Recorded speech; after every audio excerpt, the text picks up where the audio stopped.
Yes, people. Welcome back to Premier League Unpacked episode 9. Here with my guy Tom. How you doing, Tom? You good? Not too bad, bro. We're nearly in double figures. Nearly in double figures. It takes a little time, but you know what? Consistency, and it'll hopefully pay off in the end, my bro. But yeah, just what I just touch on. First of all, going into Premier League Unpacked, people, if you are watching the show, make sure you're liking and subscribing.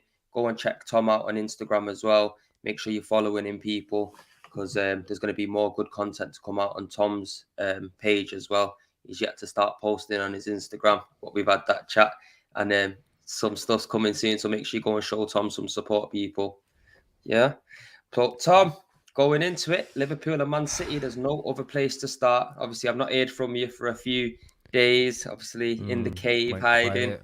Yeah, went In the quiet. I'm cave not even gonna hiding. lie. But it looks like Liverpool has turned out to be the dominant force so far. Weeks What's like your this, thoughts? weeks like this remind me why I kind of.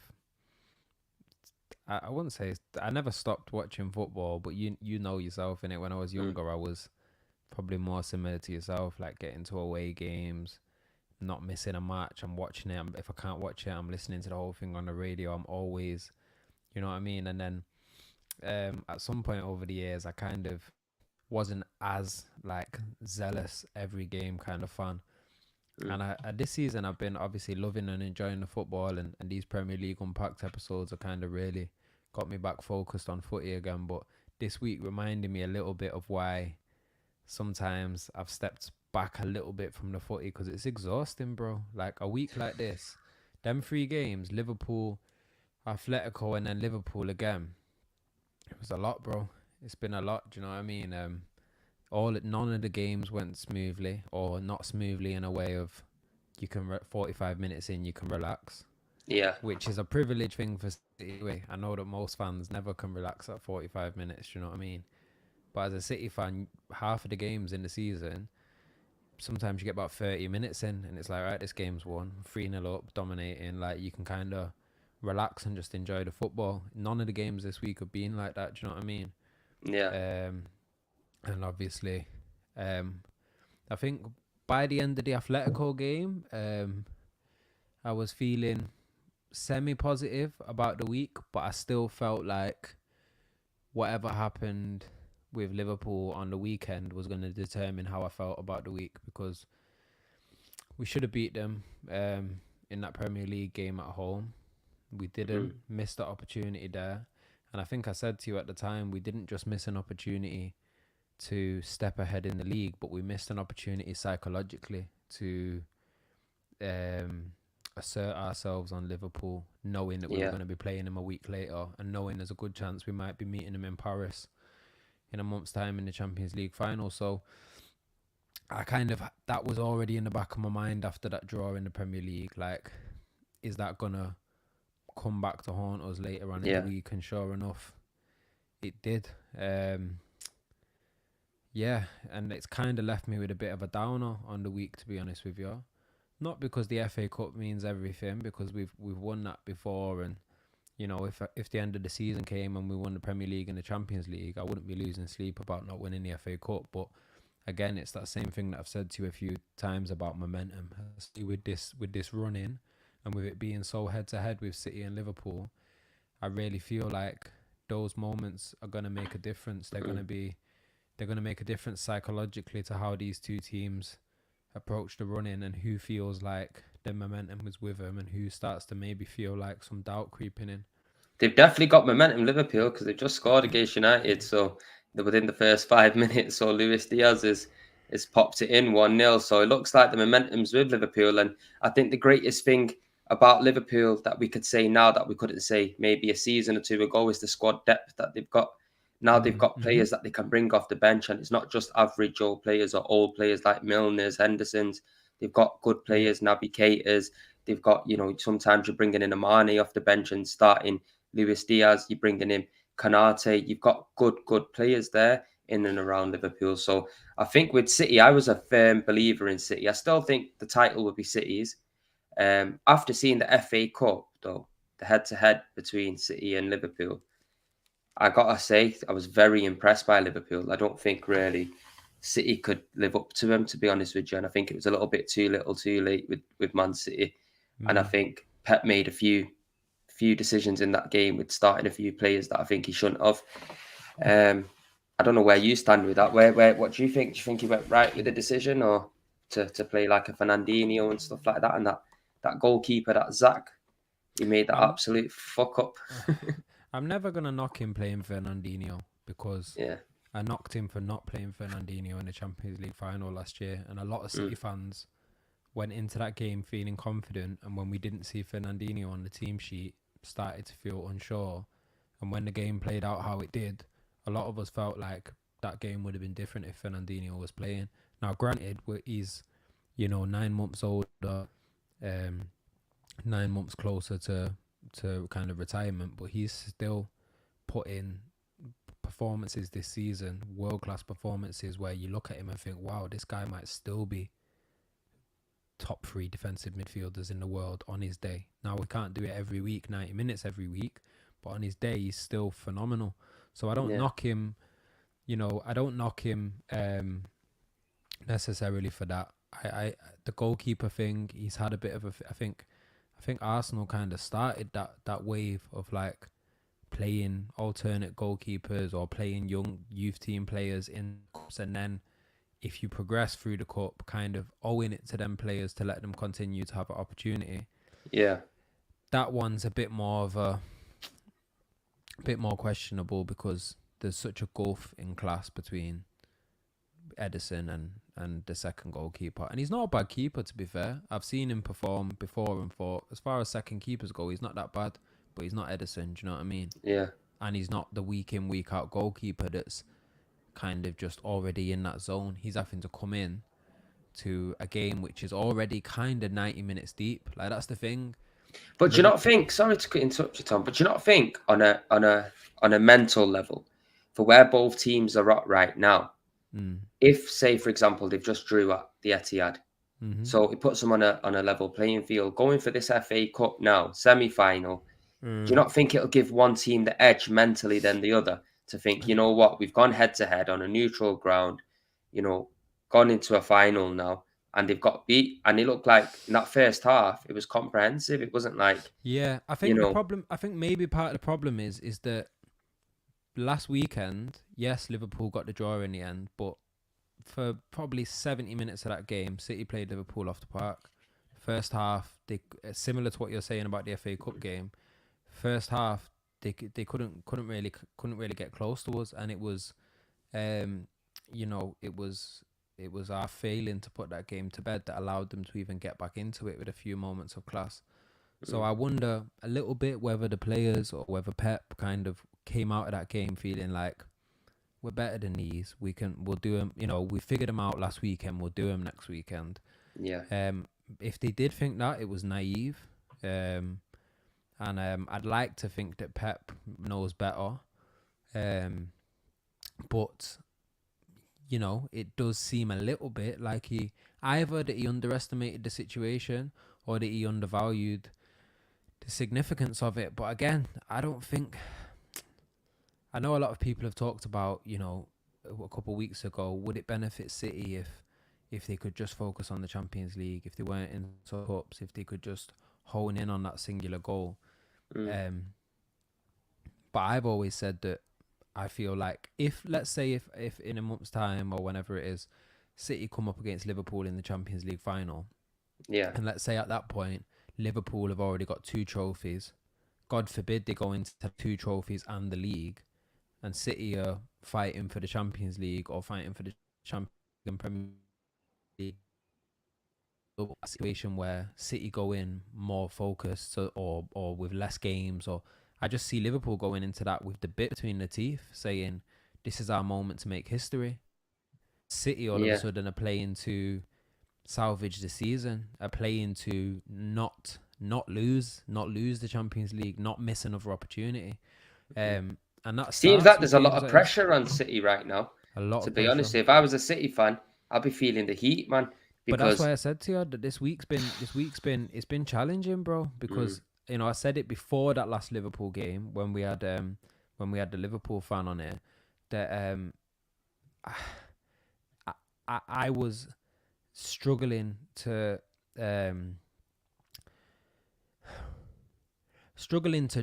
kind of like compartmentalize the games themselves outside of the competition that's going on between City and Liverpool. And like you said, the pressure that the City feel like we're under, and it's a weird one because the pressure feels like it's come out of nowhere. The last couple of seasons, it's like City have played with no pressure because it's like everyone knows they're the best. Barring a few people that have argued the Liverpool Klopp argument, but most people for the last few years have kind of acknowledged City are probably the best club in England. Pep's probably the best manager, and we've kind of just known that if you just stick with that formula and stick with that system, we'll get to whatever it is we're trying to achieve eventually. So pressure hasn't really been a thing, even when we've been in title races or cup finals. But something feels different this year. It feels like there's more at stake than just the games that we're playing or even the trophies. Yeah, no, I hear what you're saying. I just feel like it comes back down to Liverpool's squad depth. And I think that's something that's very different now. Before, where Liverpool can go on like a 10, 12, 13 unbeaten run, go on a winning streak of that long. And I think that's down to be able to rotate with other top class players, like bringing in a Thiago, bringing in a Luis Akita, Diaz. bringing in a Sane off the bench if they need. I mean, not Sane, a Mane off the bench if they need it, and it's one of them where City didn't have to compete with that before, where City always had a good first 11 and a very good bench as well, world-class stars on the bench, where Liverpool never really had that. Now Liverpool does have that. It gives them a bit of an opportunity to rotate, and I think that's be able to give them more opportunities to not slip, if that makes sense. If a player gets injured like a Van Dijk, they could bring in a Kanate and he's doing the job. If anything, he's not just doing the job, he's doing more than the job. Do you know what I mean? Like he got the goal against you guys as well in the FA Cup. So they've got quality now all over the pitch. They've got a good crop of young players as well, like with that Curtis Jones as well. So I think that they're a lot more leveler with Man City when it comes to the squad depth now. And I think that's playing a big part this season, Tom, as well. Obviously, many people might not agree or not or whatnot, but that's just how I see it, because I understand what you're saying. Definitely understand what you're saying, where you come from feeling that there's no pressure. But now there is pressure because Liverpool are hardly slipping. And the reason they're hardly slipping is because they're better suited with the squad that they've got, in my eyes, anyway. Yeah, and they're not just hardly slipping, but what they're doing this season looking phenomenal. Is looking phenomenal, and it's not only what they're doing this season is not only challenging what City are able to do this season, but it's challenging the narrative that has existed about City during this period. At the end of the day, with football, like we've said before, things move in cycles. Like I know City have got big money, they've got good management, so maybe we won't have the drop off that United have had or an Arsenal have had, but you will have a time when the cycle comes back around where we're not the team that's winning every trophy, and you have your era. Do you know what I mean? You have your reign at the top, and during that period, when you look at United, when you look at Arsenal, and I hear you saying certain things like it's been this long since we've won the Prem, or it's been this long since this or that. It's important that the period when you were dominating, that you not only win as many trophies as you can and tick off as many boxes, tick off the Champions League, tick off the Premier League, but it's also about how that period's remembered in history. I think until now, if we clicked forward 10 years from now and everything was as it's been until now, people would remember this period probably as the City Liverpool period, but would probably remember City and Pep as being the 1A and Liverpool as the 1B. What Liverpool are doing this season is putting that into question. Just 5 years. So you're breaking up a little bit there, Tom. So Tom, we didn't catch that. Say that again. So you just broke up a little bit. So didn't quite catch what you said at the start. Can you hear me now? Yeah, much better. Can you hear me now? Yeah. It was just a little bit breaking up for the internet, so we didn't quite hear what you said. Okay. I was just saying that that what Liverpool are doing this season is it's not only challenging how this season will be remembered in history, but it's posing a challenge to how this era will be remembered in history. Yeah, most Because definitely. if Liverpool win the quadruple this year, or the treble, or any of these crazy things that they're on the verge of doing, people won't just remember this year that Liverpool did all like that, but they'll be remembering this squad and Klopp and Liverpool, and suddenly you'll start to piece this season together with the year that they won the Champions League and the year when they won the league, and people will start to say, nah, maybe Liverpool were the team of that period, and maybe Yeah, Klopp was the manager of that period. He done yeah, it with less money. He won, and I think if I can feel that as a fan, you wonder whether the players and the managers at City can kind of feel a little bit of that themselves. That like not only it's everything that they've built over the last 5 years is being tested a little bit.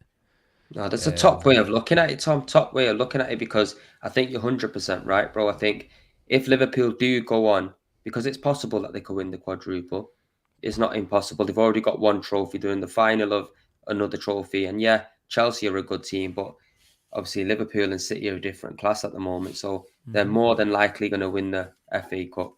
Then mhm, it could come down to a City Liverpool final in the Champions League, and if Liverpool win that go down in history as one of the most craziest probably finals because of the amount of head-to-heads that are going right, mm, like City mhm. and Liverpool are going at right now. So I think you're 100% right, and I think in order for City to stop that, they need to win the Premier League and they need to win the Champions League, Yeah, and I think then it'll become a back to uh, more of a, yeah, a pep talking story. And I yeah, think this is where both managers now have to pull it out the bag. And it's up to mm, both of them now to prove which one is the top dog. Because mhm, for me, I've always preferred Pep Guardiola because I've liked his style of football. I've yeah, always respected Klopp. I thought he's an absolutely great manager for what he's done at Liverpool with the budget and the like ferocity that they play with.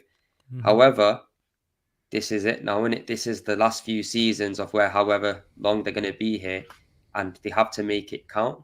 So I think you're right. I think if Liverpool do go on and win a treble or a quadruple, It's a you got to problem. look at them thinking that yeah, they are probably the best team of the era, Yeah, yeah, as much as you yeah. like it or you don't.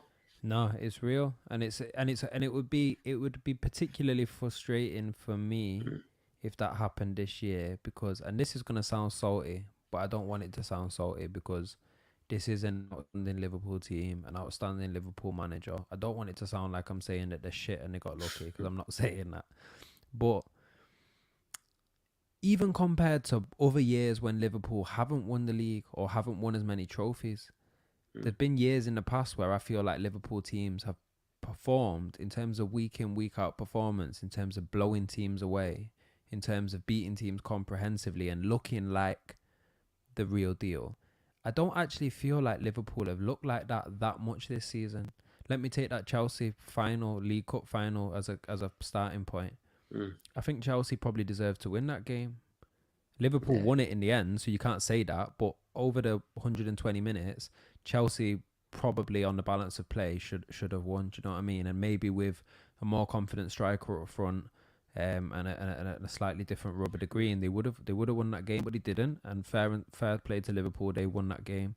Um, but and they absolutely, hands down deserved to beat City yesterday. So I'm not trying to say that was luck, but there's just been a lot of moments this season where Liverpool have kind of just got past teams. And it's funny because in the past, that's people used to say that's the sign of champions. When mm. Fergie would go to flipping Stoke away and scramble a 1-0 win with a goal in extra time, and people used to look at that as like that's a sign that they're going to be champions because they're winning even when they're playing badly. But in this Yeah, era, that hasn't been the sign of champions. The champions in this era have just blown people away game after game for most of the season. And maybe it's just me, maybe it's selective viewing, maybe it's me taking more focus and looking more closely when it's close with Liverpool. Because if you look and you see that they're 4-0 up, you stop even checking the score. Mo Salah's Yeah. just scored 2-0, 21 Well, minutes. there you go. Do you know what I mean? They're looking like And these him, these and they're man. proving a point. These men are looking to knock United for another five. They're not Yeah. fucking And they've around, got the innit? momentum. They've Do you got know the what I momentum mean? behind them now, so I wouldn't be surprised if they smack United up today. Um, Yeah. They but got yeah, Phil I Jones just, in defence, haven't they? The best defender. Oh, what a Maguire's not ball from playing. Marnie. No, Maguire's playing Is as well. Maguire, Jones, it looks like. Lindelof, it looks like they got a back three. wow. Wow, when you touch from Salah, what a finish player. as well. I just wanted to say on a last note on the City Liverpool thing, and then we'll keep it pushing unless you got any more Yeah. questions for me. In No, fact, no, no. I've got one more point, and then I got a question for you actually on the Go on. Liverpool City thing. But the first point was I was going to say it's interesting with City Liverpool this year because it's not only a clash of styles in terms of this kind of like rock and roll Klopp high, you know, high intensity football, and then the City's style of play, but also, you know, you remember at the start of the season, a lot of people were asking the question: can City achieve all the goals that they're trying to achieve without any kind of recognised out and out striker? I know for the last few years we've not really had a consistent striker. Aguero was coming to the end of his reign. You know, he was in and out. Jesus has kind of turned into a kind of free player and has been moulded into something else by Pep. So we don't have an out and out striker. We don't have that firepower up top. We have kind of got to where we've got to this season through playing a style of football that creates goals without necessarily needing firepower. It's almost like silent murder. Do you know what I mean? We just dissect you up, and then somebody will finish it off. That's not to say that Mahrez and players like this don't have firepower, but when you look at Liverpool, I almost look at Liverpool as like the opposite. Like they've got a super solid spine, and then they've just got ridiculous amounts of firepower. Do you know what I mean? They've got Salah, they've got Mane, they've got Jota, they've got goals galore up front. Yeah, but I think that's the same with City though as well. I think they're both, if you think about it, Tom, if you actually think about it, taking your City cap off, what recognised striker have they got? They play Bobby Firmino up front, and if he's not there because 9 out of 10 he's always injured, they're playing a Jota there or a Mane, which isn't actually a recognised striker. Okay, maybe they're not recognised strikers. You know what I mean? Of so they are kind of doing what City is doing. No, you're right. They're not recognised strikers in the sense of like a Haaland or something, but they're goal scorers. Do you know what I mean? Yeah, but you've got Sterling, you've got, you know what I mean? You've got Mahrez, you've got Grealish that you've just had. City have got world-class players, man. Those are players in the same position, but they're not goal scorers in the way that Salah is. Salah has whole sections of the season. No, I hear that. Where he's not contributing anything other than goals. And that sounds like blasphemy to say for a player who's one of the best in the world, but that just shows what a good goal scorer he is. That there are times when even Liverpool fans or pundits are kind of not criticising him, but highlighting the fact that outside of his goals, sometimes his performances in terms of assists, in terms of, you know, ball retention, in terms of other things, aren't necessarily at the level of other players of his caliber. But what he has got is that he scores phenomenal, unstoppable goals week in, week out. Do you know what I mean? Mane gets goals and important goals, finishes, you know.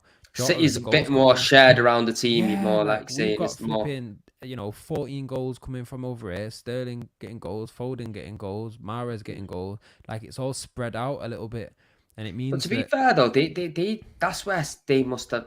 Well, that's where they have improved as well. Because if you're getting they get Alexander Arnold gets goals, they get goals from the midfield. Now the defenders are starting to get more goals. So with Liverpool as well, I think that's probably helped them in a sense. But you said you had a question for me. Go on, hit me with it. No, I just wanted to say, I mean, because of the way that the week's ended, we're talking like, you know, it's been Liverpool's week.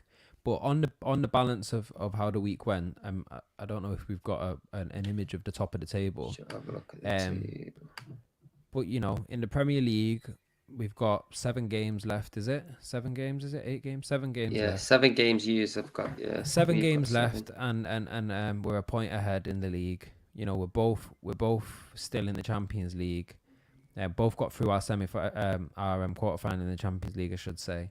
Who would you say has had the better? Who would you say the week has been better for? Are we saying? I must say definitely Liverpool. Most definitely, because even if you look at the last 6 games, if you look at Liverpool and City's, Liverpool looks a lot more stronger and a lot more in momentum. Can you see? And I feel like over this week, City getting knocked out of the FA Cup semi-final, I think that's going to be mentally damaging for them. And I think Liverpool have got an upper hand on them. To be honest with you, Tom. Oh, are you with me? Oh, I lost you there for a second. Yeah, it's a bit of signal. Well. I'm not sure whose signal it is there. But go on. But yeah, definitely your signal. I'm not trying to blame my thing.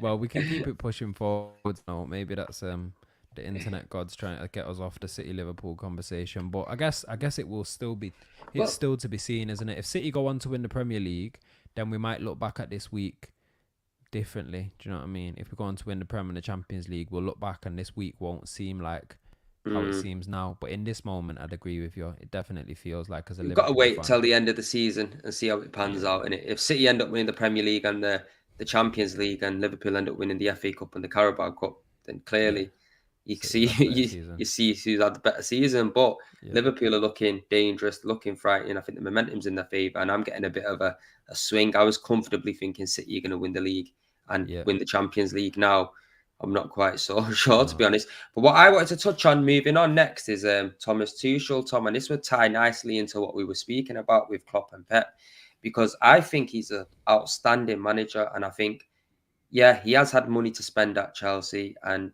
he has brought in players like Lukaku that hasn't worked and stuff like that. But getting to what, I think it's 6 and 7 finals he's got to. Get me? Like, that is absolutely unbelievable. And I just wanted to ask you, do you think it's unfortunate for Chelsea and for him that he's managing this Chelsea side in a time where Pep and Klopp are dominating? Do you think he can break that cycle? And do you think it's a bit of a shame in a sense? Do you think if he was here whilst these guys weren't here, he'll be winning the league with Chelsea? It's a good question. I mean, we should throw into that mix to give, really give Tuchel his proper due. We should throw into that mix that he's not only here during the Pep and Klopp era, but he's here during a time when his club are going through unprecedented, most definitely, political kind of, financial challenges. So, fair play to Thomas Tuchel.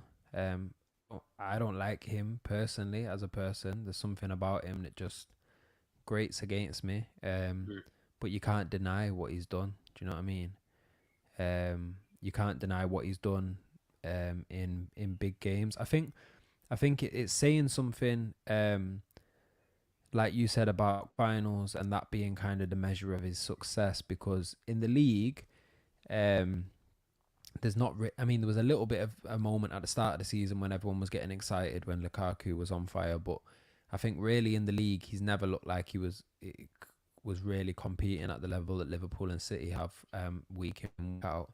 But I think for the first quarter, that's what I said. The first quarter, like you said, for the first quarter they were looking good. People saying, could it be City, Liverpool, Chelsea, and then they just slowly fell off. They lost the momentum. But what I would say is, I think part of the reason why he's been so successful in the cups is because when it comes down to just a single game, when it comes down to a head-to-head, he's phenomenal. He beat City in the Champions League final last year. He beat Pep in the Champions League final, knowing what it meant to City, knowing what kind of a form City were on. When we talk about momentum, City went into that final with the Premier League under the belt, with everyone kind of thinking that this was going to be their time to do it, and he came, having not even had a full season at Chelsea, and interrupted the celebrations.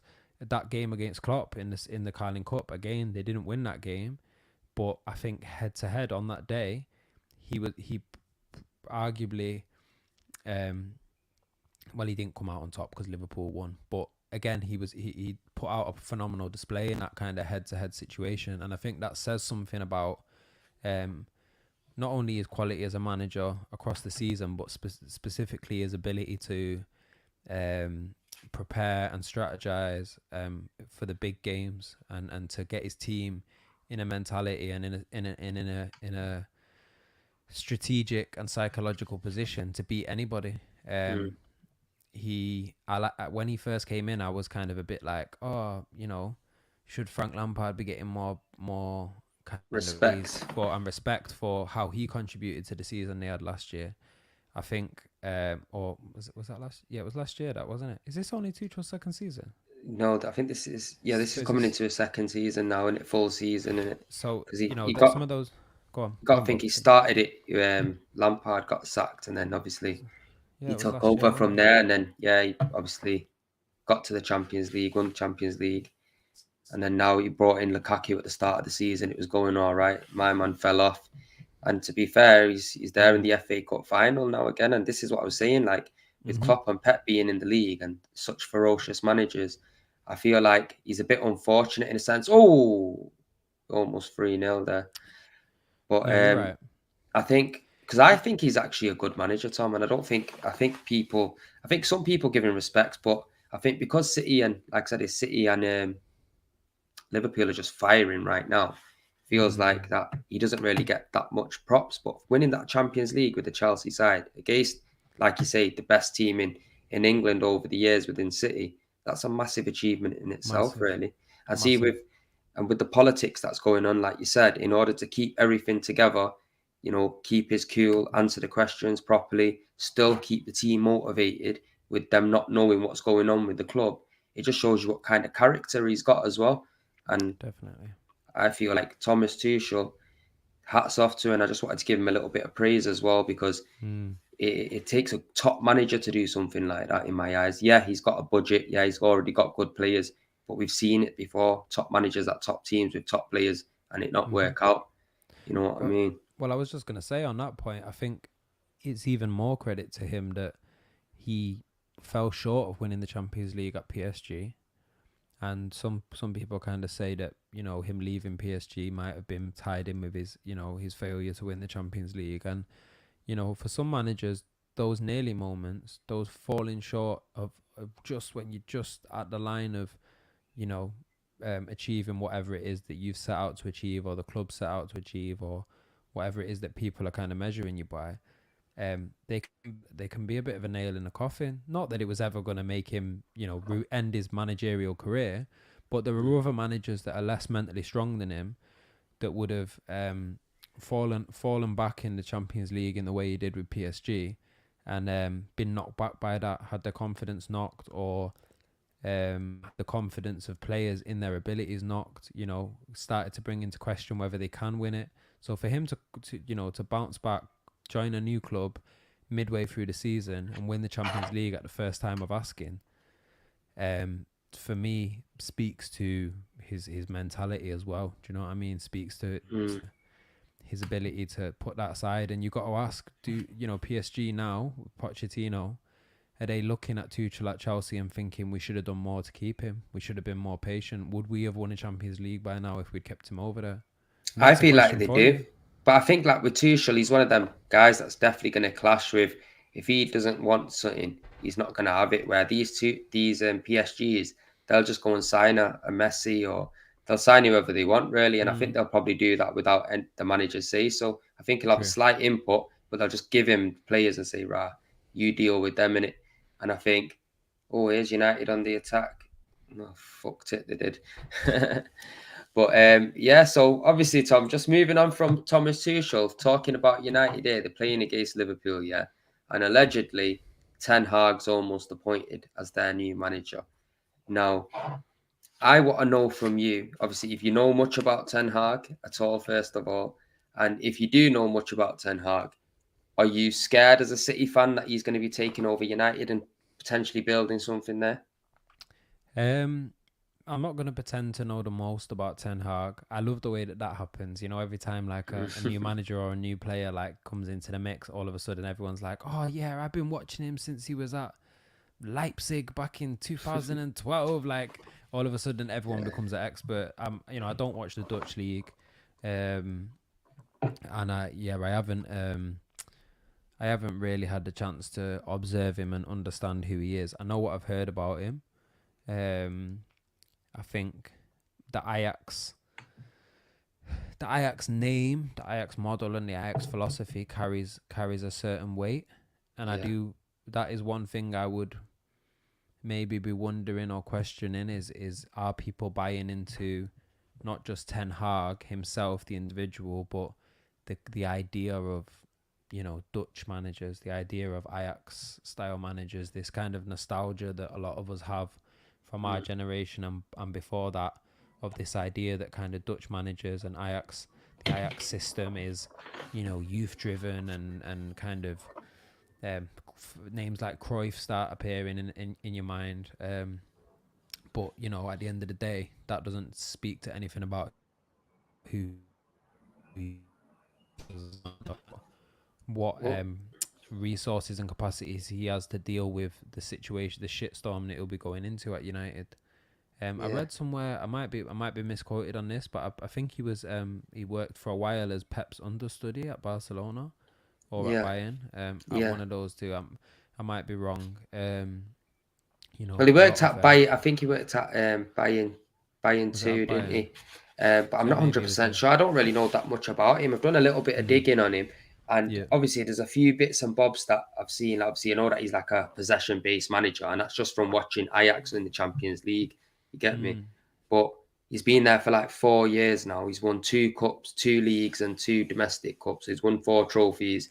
I think the benefit that United will have from him is that he's not an old manager and he's not a young manager. He's like 51, something like that. mm, So yeah. he's going to be experienced. He's worked with top guys like Pep.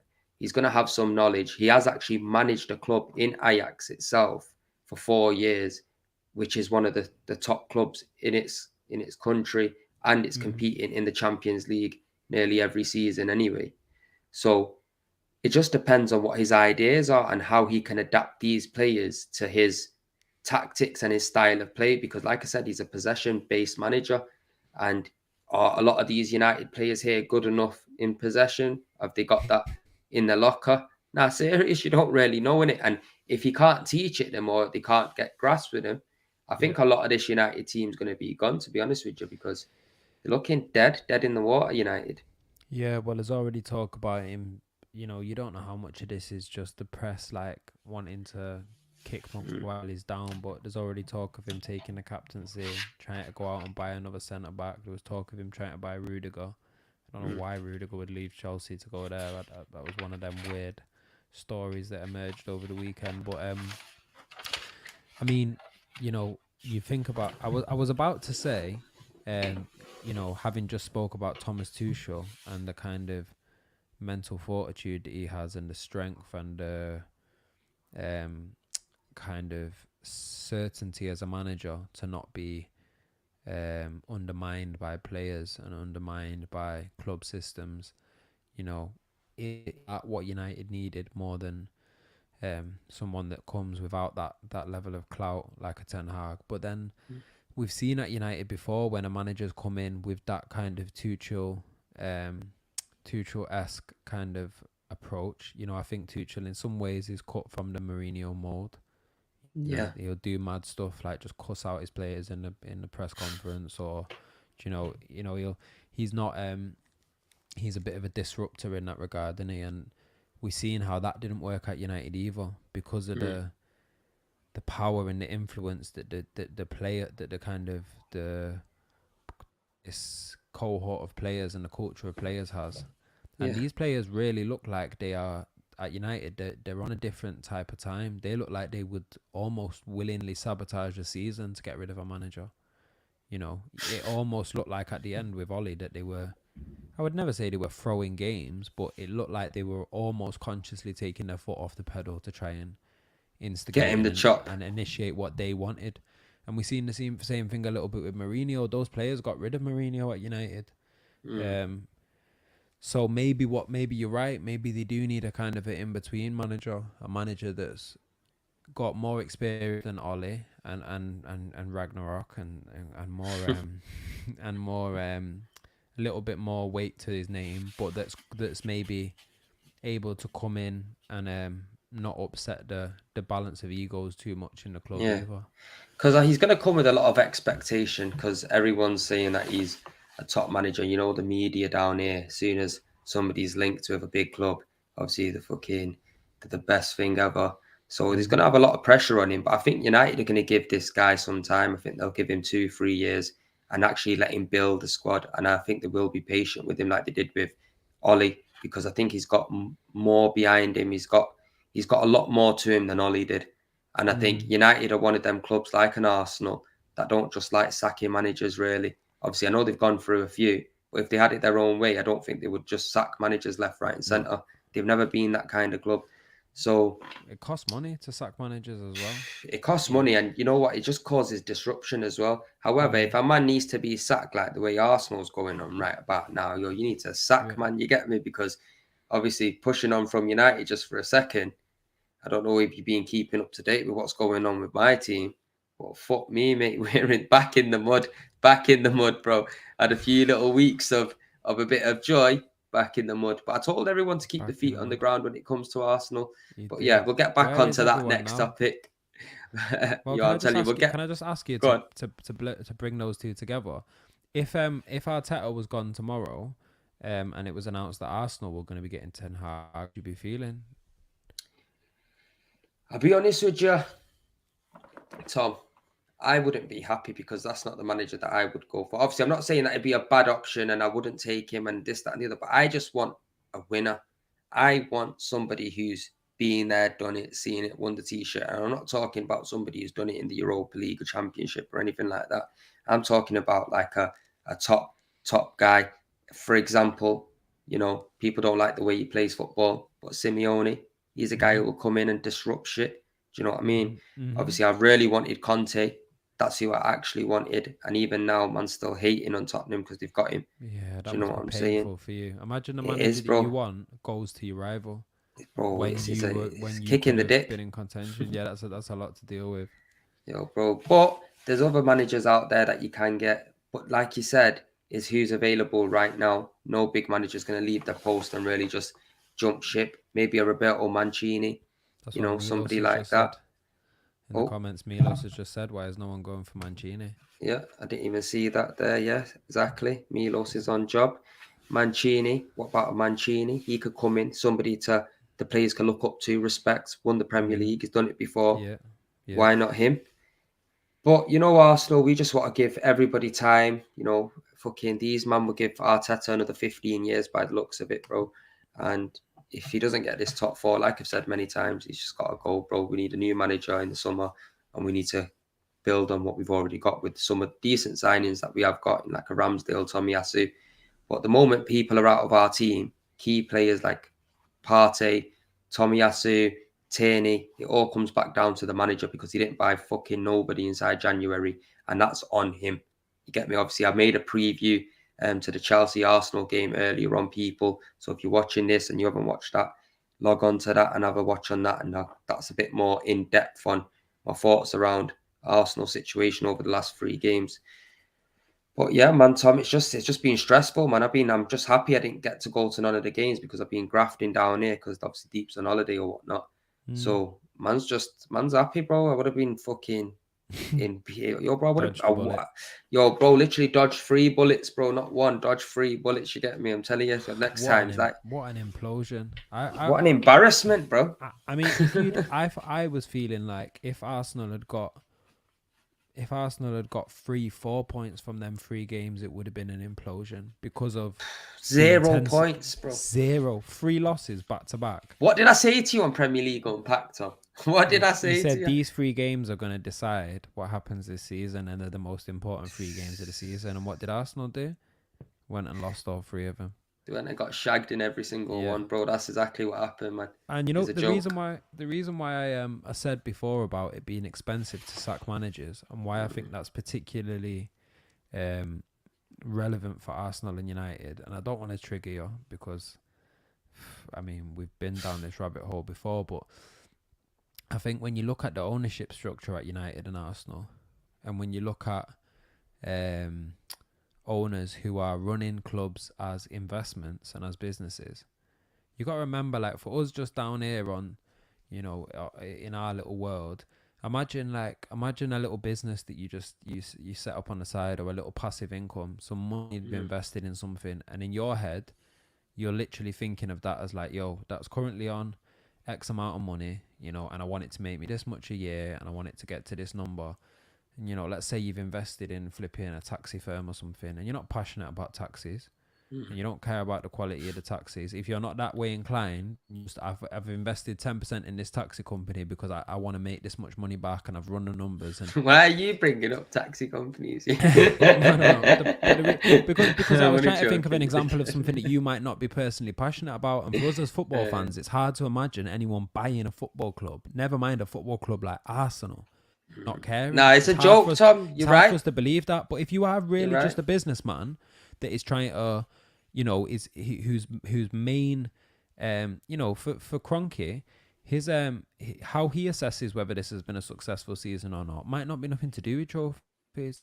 It might be run hit how much to make, and in that case, if sacking Arteta means you have to pay him an £8 million, sacking clause or buyout clause or whatever, and then go and sign the new manager, and then you sign in a new manager mid-season, so you've got none of the leverage. So now the new manager comes in and is able to negotiate some ridiculous contract with you. It's only certain owners like Abramovich who ran their club in a way where Abramovich made I don't want to say terrible business decisions, but Abramovich consistently made decisions with Chelsea which weren't in the best interest of him making the most money. Yeah, financially, he weren't asked about it, man. He just wanted to just literally pick up the hammer and just hit, man. He wanted to win. What he wanted. Yo, bro, he sacked Di Matteo after winning the Champions League. He wanted to win. Like he was at Chelsea how you would be if you was a billionaire and owned Arsenal. And you weren't and your priority wasn't how much money can I make. It was, I want Arsenal to win. I want them to win more this year than last year. Even if we won this year, I want us to win twice as much last year because I'm a fan and I'm hungry for winning. And I think that people underestimate how significant that is in these conversations about buying and sacking managers. I think the Ranić situation at United, if we look at that again now in the light of what I've just said about the kind of money that's at play with sacking a manager and then getting a new manager in. Maybe United knew if we try to get a manager in now mid-season, when that manager knows that we're without a manager and that the season's on its edge, upside down, they're not going to have none of the leverage. There wasn't many managers out there that were available anyway. And then what could have happened is that Ten Hag or Poch or whoever they had available, because those two weren't available maybe, so whoever they could have got that was available, they end up having to sign someone that's maybe not even their first choice on a 3-year contract for however many million more than what that person's actually worth, because you ain't got no leverage. So I think United with Ranić, part of it was, we were going to get someone in to give us some assessment on what's going on at the club and blah, blah. But part of it was, we need to get to a point later in the season where we've got more leverage to sign a new manager on a contract which is more favourable for business for the next 4 to 5 years. And I think Arsenal have not sacked Arteta, not necessarily because they believe that he's going to win them a Champions League, but because they know that to sack him in mid-season is financially it's gonna have a big effect on the books. Do you know what I mean? And how these man just love Arteta. I'm telling you now, these man just love him in it. I'm telling you, he's got that arrogant kind of attitude about him where, trust me, a lot of these guys, they just like Arteta. They like the way he is. He's probably everyone's friend. And at the end of the day, it's a results game. You get me? It's based on results. If you ain't getting the win, if we get beat on Wednesday by Chelsea, that's 4 games on a bounce. Get me? That's 12 defeats already this season. Out of everybody, Tom, between the 5 teams that are above us, we've scored the least amount of goals. Even West Ham and Leicester have scored more goals than us. That's a serious issue. That all comes down to the manager not buying in January, not even trying to get a loan for a striker and letting Aubameyang go, who's your top striker. Lacazette's sitting there now chatting shit, saying that he wants to go and play Champions League football and all of that. How about you pull your finger out your ass over the last couple of seasons and get us to the Champions League? Get me? Because he's been doing fuck all, really. Do you know what I'm saying? So, it's a fuckery, Tom. It's an absolute fuckery. I don't put it past them that they love Arteta, and I know that's how it comes for us as fans. But I was listening to them, but I was just doing a quick Google, and who knows whether we can trust Google. But according to Google, Arteta's current contract, current salary at Arsenal is about $3.5 million a year. Conte's salary at Tottenham, supposedly, according to Google, is $15.5 million a year. How much? 15 and a half? 15. And Arteta's on 3.5. So if Arsenal's ownership are, as we suspect, running Arsenal as a business and as a business interest, they may have done the numbers and said, right, if we get Conte in with the current squad, let's say best case scenario, we get 4th or 3rd this season. or we keep Arteta, and best case scenario, we might scrape fourth, but realistically, we might come fifth or sixth or seventh. They may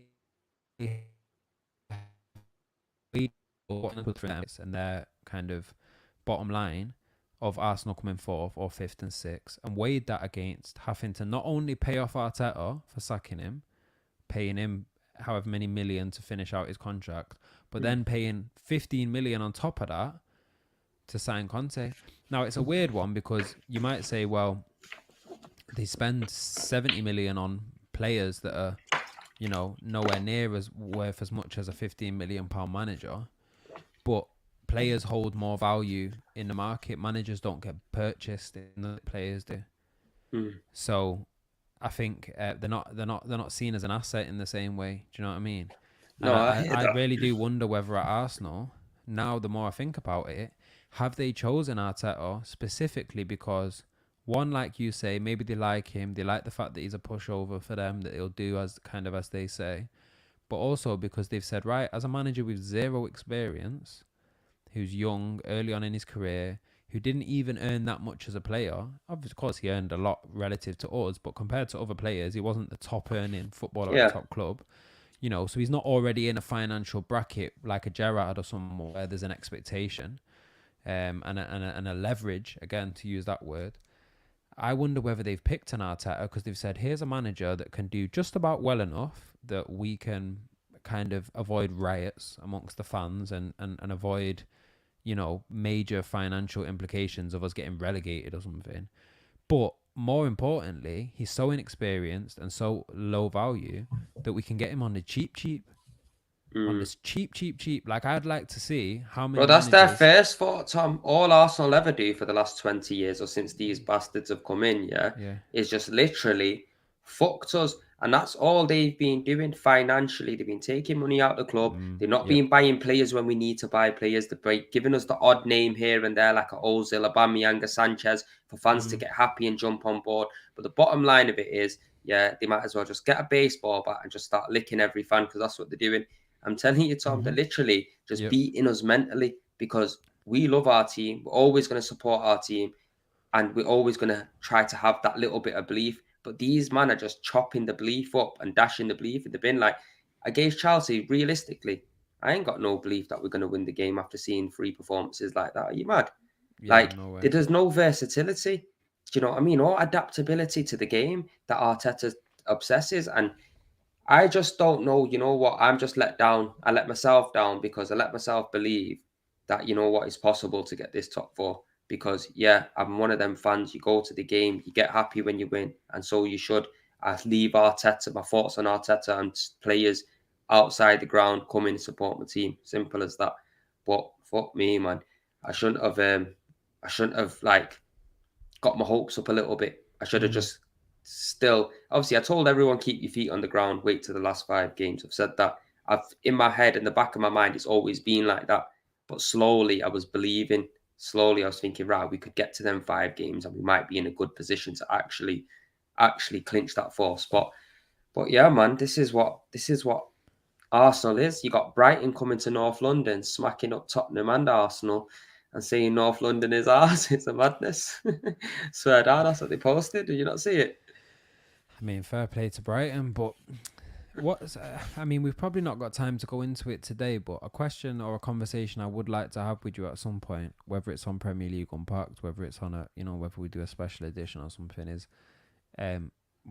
what or where do, as fans, as Arsenal fans, let's keep it on Arsenal, but it's a general question for fans of clubs everywhere, I guess. As Arsenal fans that can see what's happening at their club and can see what's been happening at their club,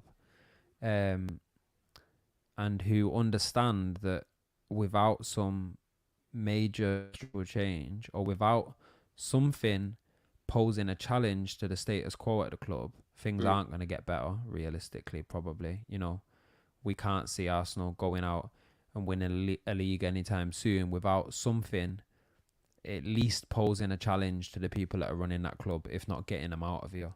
So as fans, and especially as, Arsenal fans, I think in many ways, you're the club with the most already existing community and organization amongst fans, you know, whether it's on YouTube, whether it's Arsenal, you know, AFTV, whether it's, you know, your channel and some of the other Arsenal fans channels, whether the culture of Arsenal fans, the community or there's the foundations for a union.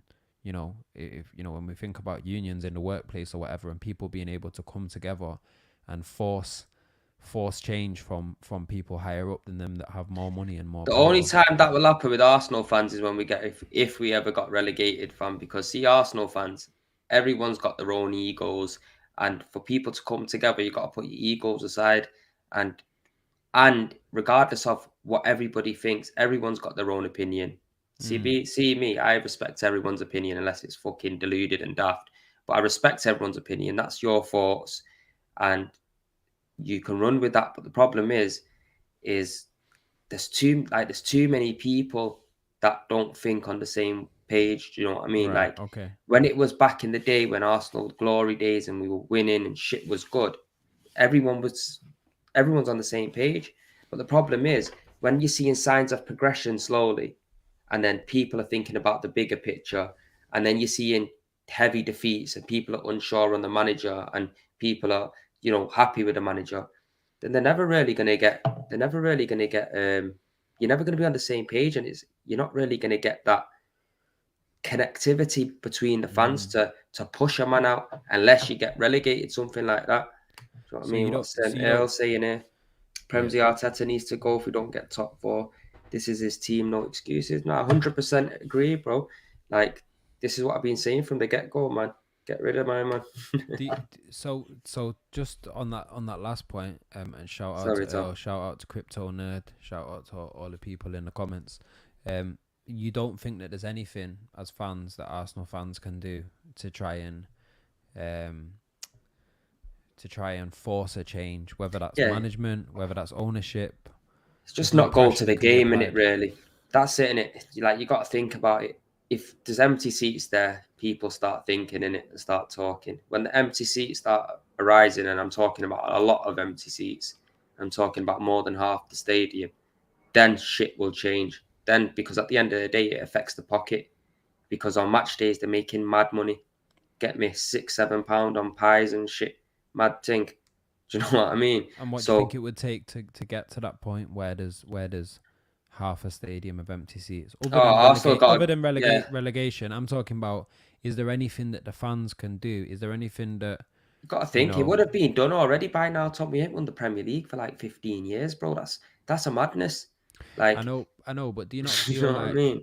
I know, because what's crazy is, and this is scary, there was almost like more of a united front with the Wenger out campaign than there is now for what's going on. Because maybe that's because Arsenal fans are beaten down.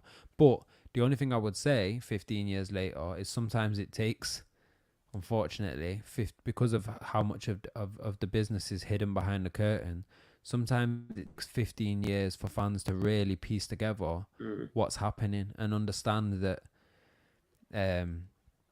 understand where the problems lie and where the rot is. Do you know what I But mean? it's an addiction, though, Tom. Like, football's an addiction. Like, when you go to the games, like Crypto is saying, he hasn't been in years, like in 2 years due to this this trust. But basically, it's like with me, like the buzz I get to go into a game is different to anything else because that's what I raw enjoy. I love football. So when I'm at the game, I'm in my element. And because I love my team and I'm addicted to watching them, like it's hard not to go. This is why I'm saying to you that will never happen because even fans like me who want change, we still go to the game because we love the team and it's just yeah, like you're so used to going and you're addicted and it's one of them in it, Tom. It's a bit of a sticky situation, but hopefully, fingers crossed, we could come out at the end of the season with top four and all of this is just pushed to the back, but I can't see it happening right now. You know what you'd almost need? And this sounds crazy, yeah, because, you know, you guys are like enemies, but you'd almost need like a cross party, like a fans union that is like multiple clubs.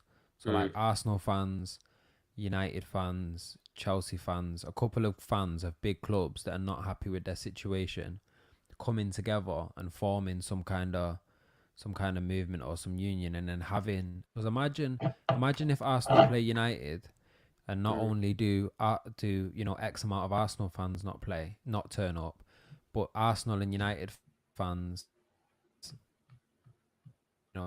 of the game in like an organized kind of premeditated um attack on the ownership structure.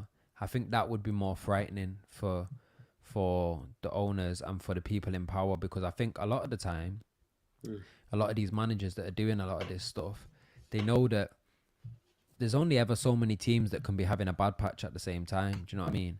When Arsenal are down, Tottenham are probably feeling up. So then the Tottenham fans that might have been frustrated with their ownership are on a high and are not thinking about it anymore. And then when United are on a down, that's a good thing for another club. So a lot of the time it's hard to get, the ownership usually know that we just need to ride out any trouble with the fans long enough until things are good again. And then they'll kind of forget about it and lose momentum. And I think that what would really scare some of these owners and some of the money in football would be if there was like fans coming together across the board. If you could get to the day where there was City fans with all the goodness that's going on at City, willing to stand together with something that's bigger than City, stand together for a cause that's about... I think they have done that though with like the Super League. If you think about it, with the Super League that happened, obviously the top 6 teams, everyone weren't happy. Everyone put rivalries aside, really, when you think about it, and everyone came together to shut that shit off. And you know what? It can be done, but I think individually, getting owners out individually, I don't think it's. I think it's one of them, Tom. It's a hard do. Look at Mike Ashley at Newcastle. The guy was there for years, absolutely killing his man off. You know what I mean? He's done loads of protests. Had empty seats in games and walkouts, and it's just hard sometimes when an owner don't want to let go, bro, and he sees that money coming in. But that's where I guess that's where I was going with the whole kind of like a fans union outside of just one club at a time, is that I agree with you. I think that when individual fans and individual club are trying to get rid of an owner, especially with the way that the rules and the systems are set up today, it's near enough impossible. But if fans could come together, like I think fans of any club, including City, if we had the opportunity tomorrow, if they said, right, all fans in the country get to vote, every fan with a season ticket gets to vote tomorrow on whether fans should get a seat and a stake on the board and should get a vote and a decision in big decisions relating to the club.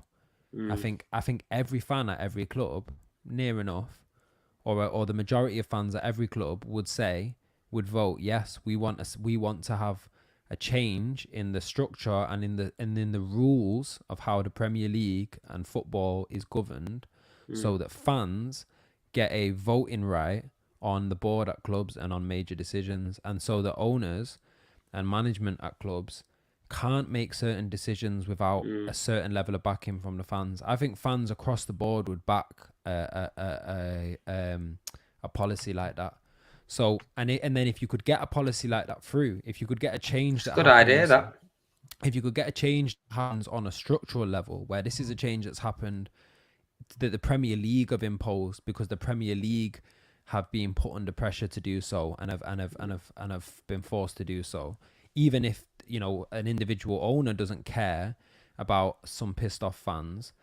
If all of the fans can come together in a way affecting the Premier League's bottom line, like they did with the Super League, we seen how the Premier League, when all of a sudden it didn't benefit the Premier League started threatening all kinds of stuff that we've never seen them threaten these top clubs before with, you know what I mean? They were threatening owners with bans, profit bans, all kinds of stuff, to dock points from the top clubs.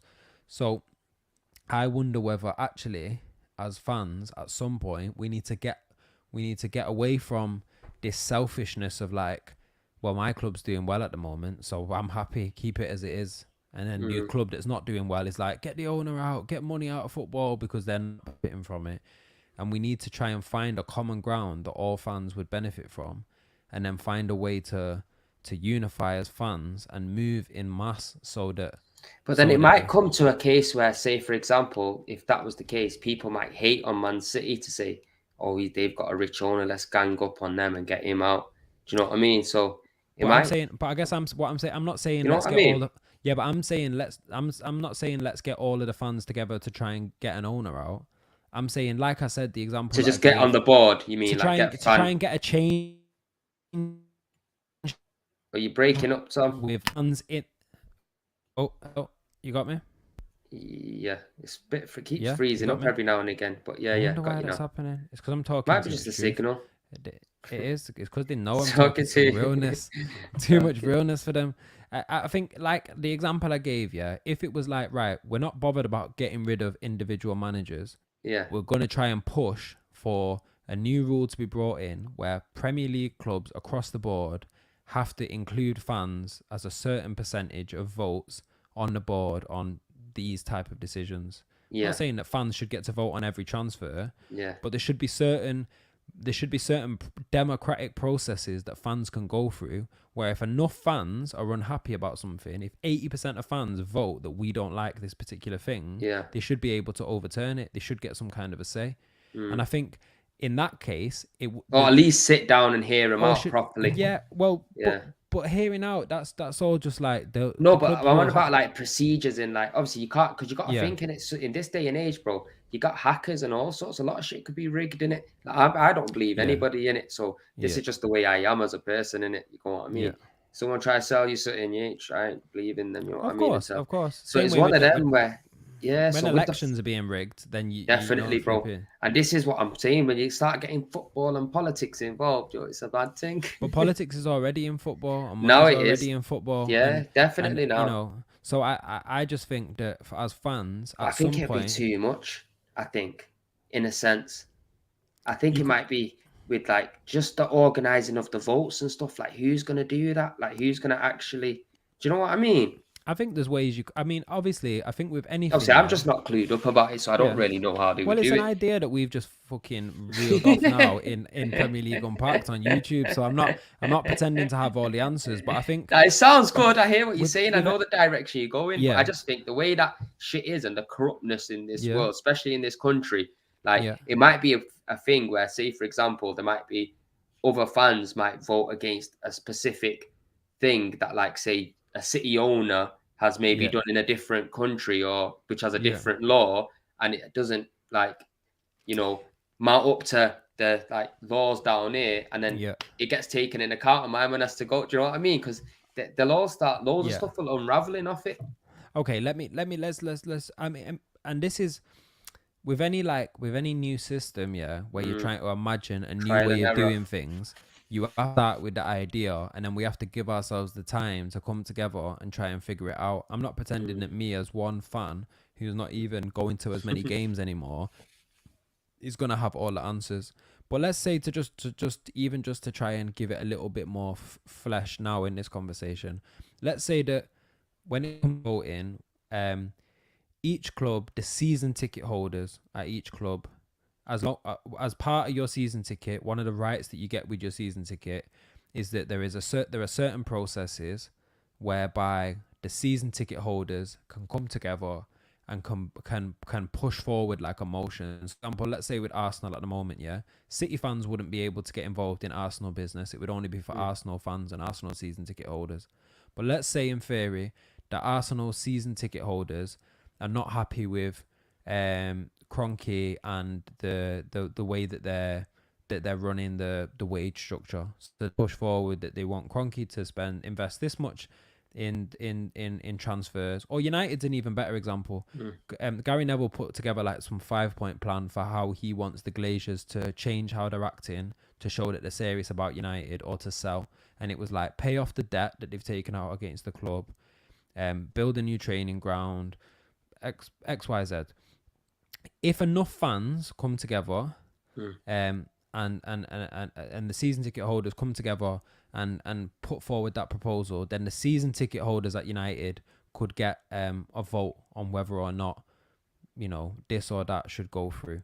So it wouldn't be like I could just log on from my Man City Twitter account and just vote for put Maguire up front. Like, obviously, He's already got accounts and stuff like that. yeah, Yeah, I'm not but saying the it should be a reason, I situation hear where what you're saying, everyone but the gets a way say. I hear what you're saying, but the way I see it, Tom, is I go to the games. I've been on the season ticket waiting list for a long time. I pay up to 3 to 4 times the amount that season ticket holders do for a game. Does that make sense? So, in my opinion, my fucking opinion's more than yours because I'm paying more than you. You get me? So, what gives you the right to have a say and me not? But do you have like an Arsenal? Do you get like Yeah, an you have a Arsenal membership and that. membership? Yeah, but what I mean is, but that's still not a season ticket, though, is it? Do you know what I mean? So it's like it's one Let's of say you them. have to That's have an why. Arsenal membership. You have to have an Arsenal membership, and you have to have a certain amount of points, which shows that you've been to a certain amount of games. So maybe then it's not just season ticket holders, because you're right, that's bullshit. Because season ticket holders, Because this is the season problem ticket though holders as well, never sell. Tom. Like, see, even these Arsenal Red members and all of that, or whatever membership that you get. Because to be honest with you, I've always just had a guy who I brought my tickets off because the games that you do get on there, you don't get the proper games that you want to get. You don't get no So you gotta away get the games. You top. don't get none of that, bro. You get me? So realistically, all them points that might amount up to, you probably might get 10 points because you've been getting them elsewhere anyway because the tickets are not really good on there. So this is what I'm trying to say. There's so much to it, and then fans will end up getting into it because I'll be saying to a season ticket holder, right, I come the whole season, I pay probably 3, 4, 5 times the amount you pay all season on your ticket. What gives you more right than me just because you're registered? Do you know what I mean? It's true. But so it's one of them. And it's hard because sometimes fans are emotional, and there will be times when what the fans think is best for the club isn't what's best for the club. I remember years ago, when we still had Tuscan Shinawatra as the owner, and my mum had sacked Sven-Goran Eriksson, or was about to sack Sven-Goran Eriksson. And the City fans loved Sven so much at the time, that we had a protest outside the ground, bro. And like, I mean, ask Big Steve about it. Ask him if he went to the Sven-Goran Eriksson protest at the ground. I can still remember the song. I probably remember it, to be honest with you. I used to come out McGaff, it looked right. It was there, this was Eastland's time, so it was since. Did they sack him and get Kevin Keegan? Was that who they replaced him? No, this was post Kevin Keegan. After Sven was Mark Hughes, I think. But this was after we moved from Main Road, so this was at the Etihad, but before it was called the Etihad when it used to be Eastlands. Yeah. So, but there was hundreds, if not maybe probably over 1,000 fans outside the ground, chanting, not letting the bus in, whatever. Now, in hindsight, sacking Sven-Goran Eriksson wasn't a bad decision. Do you know what I mean? We didn't even get in the UEFA Cup that year with Sven. And then the next 2 years with Mark Hughes, we were on the edge of the Champions League. And then they got rid of Mark Hughes, and we probably weren't happy about that. And then the next thing you know, however many years down the line, we're winning the league and Pep. So there are going to be times where, as fans, in your emotional short-sightedness, you don't know what's best for the club on a business level. Yeah, so but that is still, difficult. Yeah, but it's sick though, because even with you've had a Mancini that won the league, a Pellegrini. Do you know what I mean? So it's not like you haven't brought in managers that haven't brought you success. You have brought in managers that have brought you success as well. It's not just Pep that's actually brought you success. Like, you were winning shit before he's come in. City was still on the rise. Obviously, he's just took City to a next level, innit? But you need Tom, it's been mad. You need whoever owns the Emirates, as in the company, whoever. Because what Emirates is Abu Dhabi. No, Emirates is Dubai. I'm not 100% Etihad is sure. Abu Dhabi. I don't know if it works. I think it's Dubai, yeah. Emirates is Dubai. And so you need some Dubai dogs to come and buy you, because people love to throw shade on Arab owners, but the Arab owners know how to run a football club, man. These Americans. Yo, bro, I'll take one of them in a heartbeat, man. I'm telling you, I'm looking Newcastle's cousin or something. You get me, bro? I'm telling you, man. Flights to Kuwait and Bahrain and all that, and start chatting to man. Do you know what? There will be a time that Arsenal will get brought out, though. I'm telling you, because trust me, there will be a time where I think Kroenke will give it up. Maybe it might be 10, 20 years, but man might be old with a walking stick by then. But I'm telling you now, there will be a time they'll give it up and somebody big will take over, because the fans can't survive without winning a Premier League for years and years and years, bro. Do you know what I mean? Like, something will happen. So I'm telling you, something big will end up happening. You have to. But yo, Tom, we've been on for an hour and 30 minutes now. I've got so many more. Now we've gone down this rabbit hole of like fans and clubs. I've got about 5 more questions to ask. You're gonna have to save that for another day. Yeah, you're gonna have to save that one, because your man's packed in. Crypto Nerd has just said at the end there, we have become a merchandise club. They don't care about results, hence why there wasn't a target. I wonder if Crypto was here for the little bit when we were talking about getting rid of managers and the cost of getting rid of managers. I think he came in a little bit late. Watch back that section where we were talking about how much it would have cost to to have sacked Arteta and the kind of finance, because we agree with you, man. Most definitely, man. Most definitely, and it ties into everything that you were saying as well, Tom, in what he talks about. But yeah, people, man, make sure you like the stream. Make sure you subscribe if you're new. Big up, appreciate the support, and we'll be back next week. Peace out, people. Peace.